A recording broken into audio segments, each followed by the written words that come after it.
পায়ে হেঁটে নদী পার হয়ে সীমান্তের দিকে ছুটছে শত শত সিরীয় নাগরিক।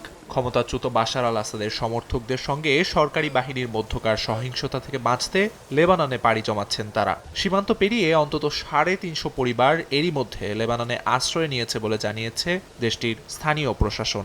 ব্রিটিশ বার্তা সংস্থা রয়টার্স জানায়, চলমান সংঘাতে এরই মধ্যে প্রাণহানির সংখ্যা ১২০০ ছাড়িয়ে গেছে। আমরা ৭ জনকে কুপিয়ে হত্যা করতে দেখেছি।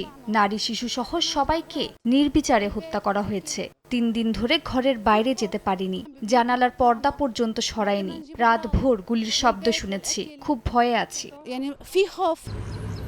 সহিংসতা দমনে লাতাকিয়ায় বাড়তি সেনা মোতায়েন করা হয়েছে। কুর্দি নেতৃত্বাধীন সিরিয়ান ডেমোক্রেটিক ফোর্সেসের সঙ্গে চুক্তির পর টহল জোরদার করেছে সরকারি বাহিনী। সেনাবাহিনীর কড়া নিরাপত্তা আর তল্লাশি চৌকি বসানো হলেও আতঙ্ক কাটেনি বাসিন্দাদের। এদিকে সিরিয়ার দক্ষিণ সীমান্তে সেনা উপস্থিতি জোরদার করেছে ইসরায়েল। কৌশলগত এলাকাগুলোতে সামরিক উপস্থিতি বজায় রাখার ঘোষণা দিয়েছেন দেশটির প্রতিরক্ষা মন্ত্রী ইসরায়েল কাটস। প্রতিদিন সকালে যখন প্রেসিডেন্ট প্রাসাদে আহমদ আল শারাহ চোখ খুলবেন, তিনি হারমন পর্বত থেকে আইডিএফকে দেখবেন এবং মনে রাখবেন যে আমরা এখানেই আছি। আমরা দক্ষিণ সিরিয়ার কৌশলগত এলাকাগুলোতে আছি, যাতে গোলান ও গালিলির বাসিন্দাদের আল শারাহ ও তার জিহাদি বন্ধুদের হুমকি থেকে রক্ষা করা যায়। আমরা ৪০টি সামরিক স্থাপনা লক্ষ্য করে হামলা চালিয়েছি।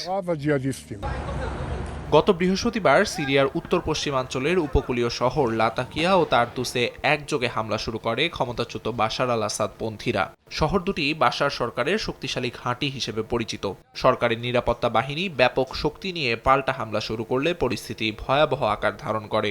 সংঘাতে আহতদের সিরিয়ার উপকূলীয় অঞ্চলের রুশ ঘাঁটিতে সরিয়ে নেওয়া হয়েছে। প্রয়োজনীয় চিকিৎসা নিশ্চিত করতে কাজ করে যাচ্ছে সিরিয়ান রেড ক্রিসেন্ট।